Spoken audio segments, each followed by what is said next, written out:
Parang pandaloko sa bansa natin. Pinaiikot-ikot lang tayo.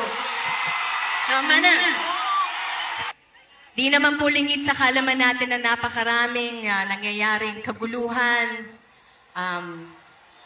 kasinungalingan, panduloko ang ginagawa sa ating bansa. Let us all be reminded na kayo, we don't want to put the pressure on you. Ang ating mga kabataan, kayo ang pag-asa ng ating bansa, ng ating bayan. One day, kayo ang magbabago ng bulok na sistema ng bansang ito. Huwag kayong mawala ng pag-asa, huwag tayo mawalan ng pag-asa, kumapit tayo sa hope at magtiwala.